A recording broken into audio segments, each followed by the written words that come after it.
बिस्मिल्लाहिर्रहमानिर्रहीम। अस्सलाम वालेकुम नाज़रीन, आप यूट्यूब और फेसबुक चैनल देख रहे हैं। मैं राना उज़ैर हूं।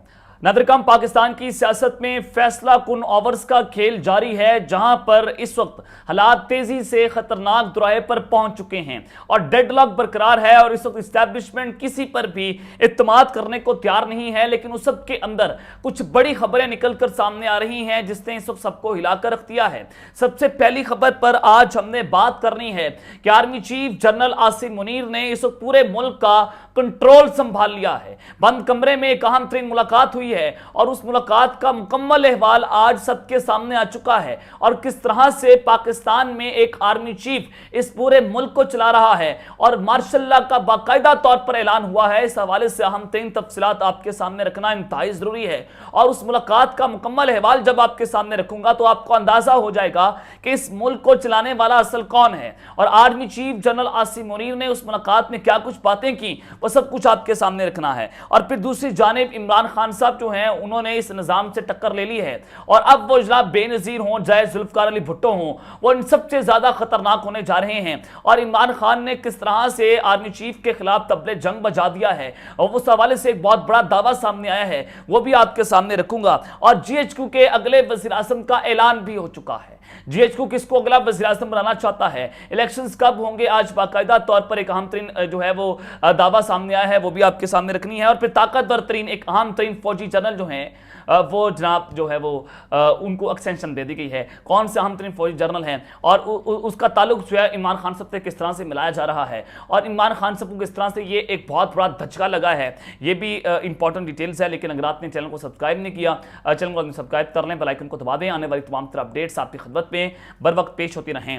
नाज़रीन, चौधरी परवेज राय साहब जो हैं उनको लाहौर हाई कोर्ट ने हर तरह के उनका जो ऊपर जो भी मुकदमा था उस पर गिरफ्तार करने से रोक दिया था। लेकिन फिर आपने देखा कि इस्लामाबाद पुलिस ने चौधरी परवेज राय साहब को अदालती हुक्म के बावजूद जो है वो गिरफ्तार कर लिया और अदालत की धज्जियां उड़ाकर रखती हैं। और पाकिस्तान में अब कोई भी ऐसा इदारा बाकी नहीं रहा जिस पर हम इत्मीनाद कर सकें या जहां पर हम इंसाफ लेने जा सकें। हमें जब इंसाफ मिलना नहीं है हम किन के पास जाएंगे, जजिस के हाथ पांव बांध दिए गए हैं। इस वक्त पूरे का पूरा निजाम नंगा नाच रहा है और इस नंगे नाच में जजिस रक्स करते हैं और इस्टेब्लिशमेंट को नचवाती है, पैसे फेंके जाते हैं। एक गंदा नंगा हमाम है और उस हमाम के अंदर इस्टेब्लिशमेंट के और ये पॉलिटिकल गैंगस्टर, ये जजेस, ये ब्यूरोक्रेट्स, ये इकट्ठा नंगा नहाते हैं और बेगैरती की इंतहा इन लोगों ने कर दी है। तो जनाब आज गिरफ्तारी से मुतल्लिक केस की समाअत हुई है और परवेज राय को तक जेल से बाज़ियाफ्त करवाने का हुक्म जो है वो जनाब जारी कर दिया गया है। और इस सब के अंदर चौधरी परवेज राय साहब की गिरफ्तारी के खिलाफ तौहीन अदालत की दरख्वास्त पर समाअत हुई और जस्टिस अमजद रफीक ने परवेज राय की अहलिया कैसरा लाही की दरख्वास्त पर समाअत की है और अदालत ने आईजी इस्लामाबाद को तौहीन अदालत का नोटिस जारी कर दिया है। और हाई कोर्ट ने हुक्म दिया कि डिस्ट्रिक्ट एंड सेशन जज अटक बतौर बेलफ जो है वो कल जेल से परवेज राय को बाज़ियाफ्त करवाएं। और अदालत ने कल जो है वो परवेज राय को अदालत में पेश करने का हुक्म भी दे दिया है और अदालती हुक्म पर डीआईजी ऑपरेशन, डीआईजी इन्वेस्टिगेशन और एसएसपी ऑपरेशन हाई कोर्ट में पेश ना हुए हैं। तो जनाब अब इनको दोबारा से रिहा करने का हुक्म जारी हुआ है और फिर दूसरी जानिब परवेज राय साहब को ताहाल जेल वापस मुंतकिल नहीं किया गया है। ये दावा किसने किया है? ये जनाब दावा जो है वो मोहनस राय साहब ने ट्वीट की। उन्होंने कहा कि वालिद को प्रिंस हॉस्पिटल से दोपहर 1 बजे डिस्चार्ज करने के बाद जेल वापस ले जाना था और अस्पताल से जेल के सफर का दौरानिया 1 घंटे से ज्यादा नहीं है, 3 से 5 घंटे हो चुके हैं। लेकिन परवेज राय को अब तक जेल मुंतकिल नहीं किया गया है। और तो जनाब ये चीजें किस जानिब इशारा कर रही हैं कि चौधरी परवेज राय साहब को प्रेशराइज किया जा रहा है कि वो पाकिस्तान तहरीक इंसाफ को छोड़ दें। और फिर मैंने आपको ये भी बताया था कि जो पाकिस्तान तहरीक इंसाफ को छोड़ने की जो एक नया सीजन है वो भी शुरू होने जा रहा है, यानी कि प्रेस कॉन्फ्रेंस का सीजन शुरू होने जा रहा है। और आपने देखा कि ओन अब्बास बप्पी छोड़कर चले गए और फिर जनाब सदाकत अली बासी साहब जो हैं उनको गिरफ्तार कर लिया गया है और उनके हवाले से खबरें हैं कि उनको भी प्रेशराइज किया जा रहा है। और इसी तरह से चौधरी परवेज राय साहब को भी प्रेशराइज किया जा रहा है कि आप पाकिस्तान तहरीक इंसाफ को छोड़ दें। लेकिन जनाब वो डटकर खड़े हुए हैं। और अगले जो चीफ जस्टिस हैं काजी फारिसा साहब, उनके हवाले से एक सहाफ़ी ने बाबर अवान साहब से आज एक अहम तरीन सवाल पूछा और बाबर अवान साहब ने कहा कि रिटायरमेंट के बाद चीफ जस्टिस साहिबान मुल्क में नहीं रहते हैं। और तहरीक इंसाफ के रहनुमा और सीनियर कानूनदान बाबर अवान ने मीडिया से गुफ्तगू करते हुए कहा कि मुझे यकीन है कि chief justice Pakistan Umar Ata Bandial retirement के बाद पाकिस्तान में रहेंगे। माजी के जितने चीफ जस्टिस वो रिटायर हुए वो रिटायरमेंट के बाद पाकिस्तान में नहीं रहते। सहाफ़ी ने सवाल किया कि जस्टिस काजी फारिसा कैसे चीफ जस्टिस साबित होंगे और जिस पर बाबर अवान ने जवाब दिया कि इसके लिए आप किसी नजूमी से रब्ता करें। और उस पर उन्होंने किसी भी किस्म का कोई भी जवाब देने से गुरेज किया कि आप नजूमी के पास जाएं और फिर देख लें कि कौन सा नजूमी जो है उनके बारे में क्या बात करता है। लेकिन जनाब उस सब के अंदर अब मामला जो है वो इंतहाई खतरनाक हद तक बढ़ता चला गया है। देखें, सबसे पहले आपको मैं बताना ही चाहता हूं कि army chief general Asim Munir जो हैं वो जनाब उन्होंने इस पूरे मुल्क का किस तरह से कंट्रोल संभाल लिया है और मार्शल लॉ लग चुका है। और ये मार्शल लॉ के दौर के अंदर हम जी रहे हैं और जिस तरह से आज पाकिस्तान का निज़ाम इंसाफ है उसका कत्ल किया गया है, मईशत का कत्ल कर दिया गया रजीम चेंज ऑपरेशन के बाद। आज पाकिस्तान डिफॉल्ट रिस्क पर पहुंच चुका है। डिफॉल्ट रिस्क भी नहीं बल्कि आज पाकिस्तान डिफॉल्ट कर गया है, जिसका सरकारी सतह पर ऐलान नहीं किया जा रहा। तो जनाब अब आर्मी चीफ जो है वो फ्रंट फुट पर आए हैं और इस वक्त निगरान वज़ीर आज़म जो है वो भी कठपुतलियां हैं। वो आप सबको पता है कि अनवरुल्लाह काकड़ साहब किसके बंदे हैं और जो वज़ीर आज़म हाउस है इसको भी GHQ बना दिया गया है। ये GHQ-2 है और GHQ-1 से इस वक्त पूरे मुल्क को कंट्रोल किया जा रहा है। और इस वक्त के अंदर जनाब अब फरवरी 2024 की इलेक्शन की तारीख बताई जा रही कि उसमें इलेक्शंस करवाए जाएंगे, लेकिन फिर मुझे यह भी बताया जा रहा है, जराए कंफर्म कर रहे हैं कि फरवरी 2024 भी इलेक्शन का साल या इलेक्शन का महीना नहीं होगा और 2023 के अंदर इलेक्शन भूल जाएं, 2024 के अंदर इलेक्शन भूल जाएं। अब जनाब एक इदारा इस पूरे मुल्क को संभालेगा, वो इदारा है ताकतवर तरीन इदारा, वो फौजी एस्टेब्लिशमेंट है, वो इस मुल्क को संभालेगी। तो जनाब आर्मी चीफ साहब जो हैं उनकी कारोबारी अफराद से कुछ आम तरीन मीटिंग हुई है, कुछ आम तरीन मुलाकातें हुई हैं। उस मुलाकात का मुकम्मल हवाला आपके सामने मैं रख देता हूं, आपको अंदाजा हो जाएगा कि अब army chief general Asim Munir army chief भी हैं, वो वज़ीर आज़म भी हैं, वो जनाब वज़ीर खजाना भी हैं, वो वज़ीर दाखिला भी हैं, वो वज़ीर खारजा भी हैं, वो चीफ जस्टिस भी हैं। वो हर तरह का अपना रोल जो है वो प्ले कर रहे हैं। तो जनाब सीनियर सहाफ़ी हैं कामरान खान साहब, उन्होंने दावा किया है कि army chief general Asim Munir से कराची में तकरीबन 50 कारोबारी शख्सियात ने 5 घंटा तवील मुलाकात की है, जिसमें मशरक़ बचाओ इनकलाबी मिशन और उसको कामयाब बनाने के अज़म का इजहार किया गया है।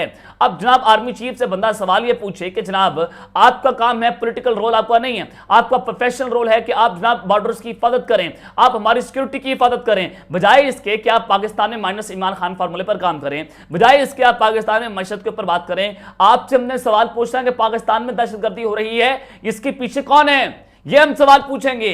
ये आपसे नहीं पूछा जाएगा कि जनरल साहब बताएं कि पाकिस्तान की मशरक़ कितनी कमजोर है, ये आपसे कोई नहीं पूछेगा, लेकिन अब आपसे पूछना बनता है क्योंकि आपने इस पूरे मुल्क का बेड़ा गर्क करके रख दिया है। और फिर जनाब कामरान खान के बकौल मुल्क से टैक्स चोरी, नॉन फाइलर निजाम, स्मगलिंग और सिंध में करप्ट सिस्टम का खात्मा होगा और डॉलराइजेशन, ईरान से तेल की स्मगलिंग और अफगानिस्तान से ट्रांजिट ट्रेड स्मगलिंग का खात्मा किया जाएगा।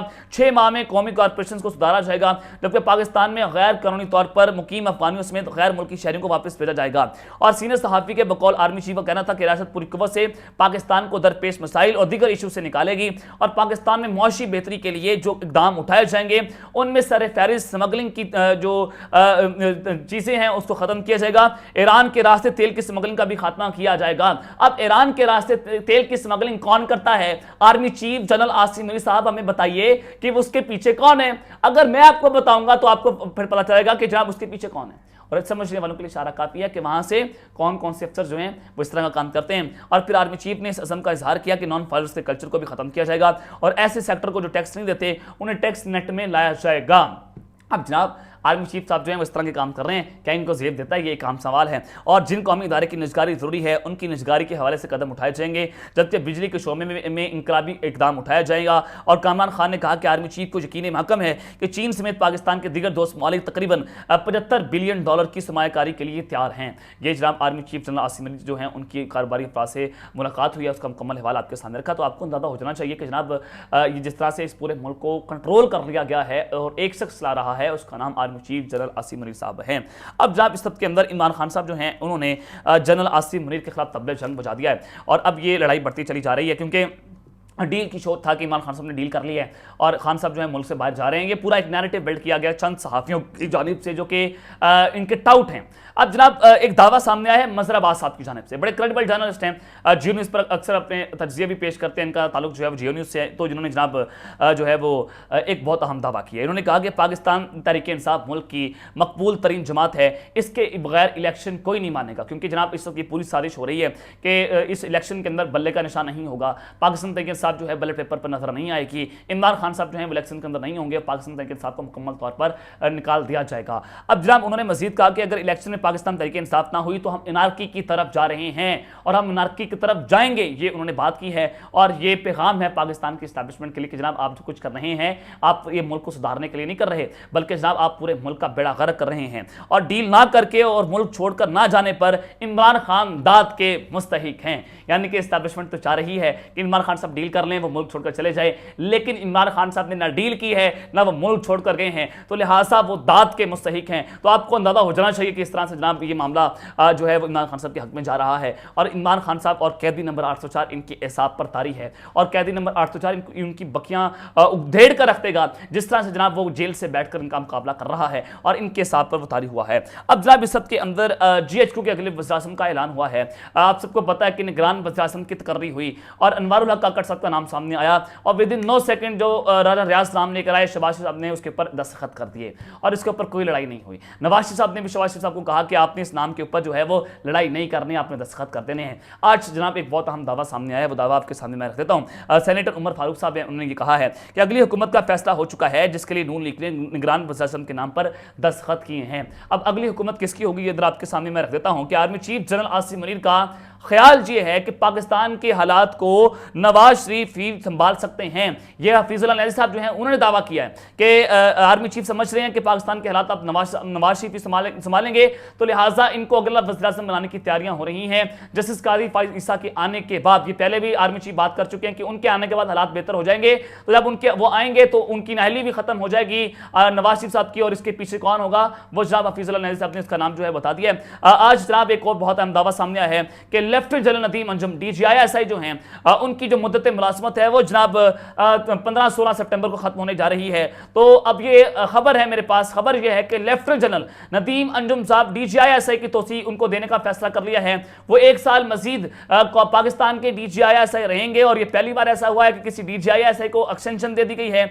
और ये मामला है कि कामरान खान साहब ने दावा किया है कि ऐसे वक्त में जब army chief general Asim Munir की क़यादत में अस्करी क़यादत पाकिस्तान को बदतरीन मौशी बहरान, दहशतगर्दी में इजाफे और इंतहाई अहम जियोपॉलिटिकल पेशरफ्त का जवाब देने के लिए कमर वाबस्ता है, तो बाखबर ज़राए ने दावा किया है कि मुतल्लिका क़यादत ने लेफ्टिनेंट जनरल की खिदमत में तोसी का फैसला कर लिया है। तो 1 साल मजीद वो DGI-SI के ओहदे पर फाइज रहेंगे जब तक इलेक्शन नहीं हो जाते। तो जनाब ये पाकिस्तान के DGI-SI रहेंगे और मजीद इसका आपने देखना है, डॉट से डॉट आपने कनेक्ट करने हैं कि जनाब अब 1 साल मजीद पाकिस्तान के अंदर इलेक्शंस नहीं करवाए जाएंगे और इसी वजह से इनको तोसी दी गई है और इसी वजह से DGI-SI जो है जाकर प्रेसिडेंट अलवी साहब से मिले थे। तो अब ये डिटेल्स है जो मैंने आपके सामने रखी हैं। अब तक के लिए अपना ख्याल रखिएगा और इस ख्याल रखना है। अल्लाह ने के बाद पाकिस्तान जिंदाबाद।